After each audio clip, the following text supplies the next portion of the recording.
Olá, neste vídeo nós iremos falar um pouco sobre assentamentos urbanos, como eles surgiram, quais foram os principais ao longo da história e a sua evolução. Assentamento, também conhecido como povoamento humano, é um termo genérico utilizado em arqueologia, geografia, urbanismo e em várias outras disciplinas que se ocupam do estudo de comunidades temporárias ou permanentes em que vivem pessoas, independentemente da sua dimensão ou importância populacional. Antigamente, o homem possuía um estilo de vida nômade. Entretanto, com o surgimento das técnicas de cultivo, eles começaram a se estabelecer em um determinado local e dar início a uma vida em comunidade. Os mais antigos registros arqueológicos encontrados em ruínas de cidades remontam à Revolução Neolítica, que aconteceu por volta de 4.000 a 3.000 anos antes de Cristo. As primeiras cidades como Ur e Babilônia foram construídas na Mesopotâmia, região dos vales dos rios Tigre e Eufrates, onde fica o atual Iraque. Outras cidades também surgiram nessa época, quase sempre associadas a grandes rios que proporcionavam terras férteis, garantindo a produção necessária de alimentos para estabelecê-las. Por exemplo, a cidade de Mênfis e a cidade de Tebas, no vale do rio Nilo, Egito.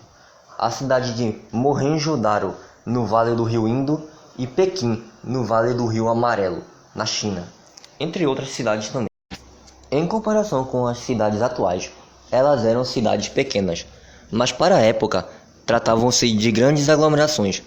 Calcula-se que por volta de 2.500 anos antes de Cristo, Ur chegou a ter 50.000 habitantes e Babilônia 80.000.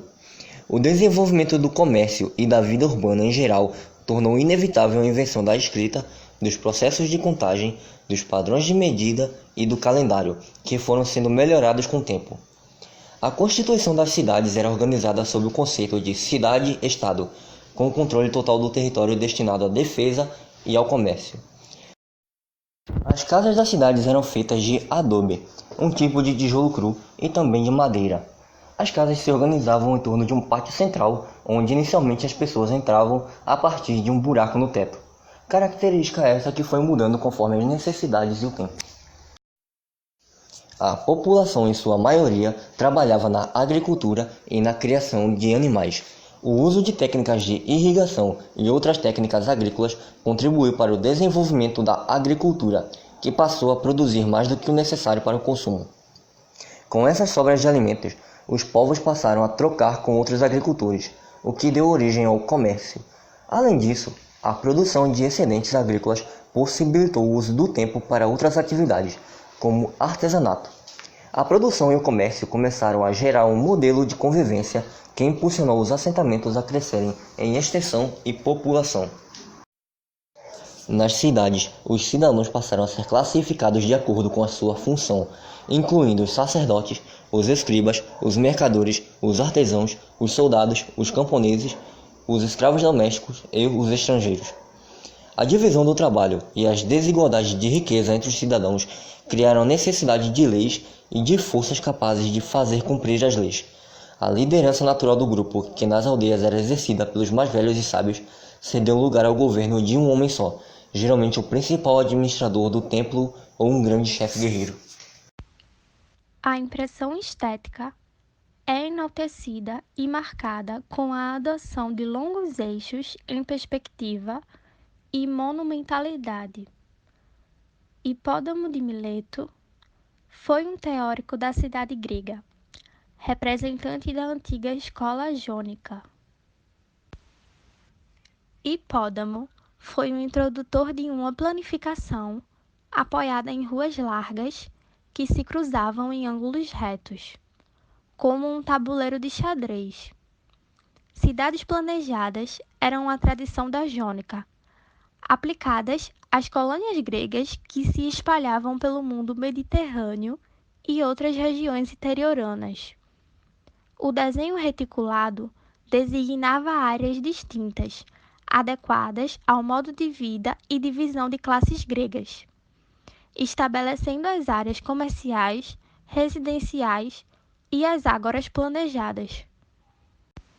Foi o primeiro arquiteto grego conhecido por conceber um planejamento urbano e a estrutura de uma cidade a partir de um ponto de vista que privilegiava a funcionalidade priorizada e evolutiva, que nos acompanha até os dias de hoje.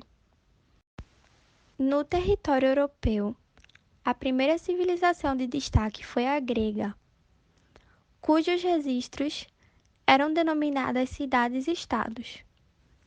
As cidades gregas eram centros comerciais, religiosos, políticos e artísticos, com autonomia organizacional em relação às demais. As cidades gregas mais conhecidas foram Atenas e Esparta, que durante séculos dominaram o comércio no mar Egeu e em parte do Mediterrâneo, deixando também como importante legado aspectos políticos, jurídicos, militares e artísticos que até hoje são perceptíveis. A higiene urbana, a organização da mobilidade, o trânsito, o abastecimento de água e a alimentação apareceram entre as prioridades de gestão urbana. As civilizações antigas também formularam as primeiras leis e códigos urbanos, colocando limites ao direito de construir, estabelecendo condições para a construção, definindo autoridades para controlar o crescimento populacional. Era o começo da Idade Média, em que a sociedade se ruraliza e a economia se feudaliza.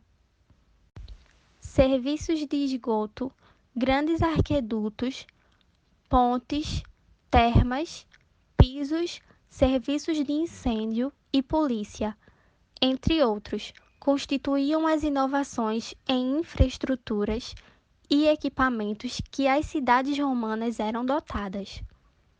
Palácios, templos, fóruns, basílicas, teatros, anfiteatros, circos e mercados, entre outros, constituíam os edifícios públicos do governo, de administração, de culto e de recreação da cidade. Processo evolutivo que herdamos e dá vida à nossa sociedade atual. A percepção e entendimento desta história é fundamental para compreendermos a evolução de métodos e maneiras que surgem, desde a pré-história, que visam suprir, cada vez com mais desenvoltura, as necessidades e desejos humanos.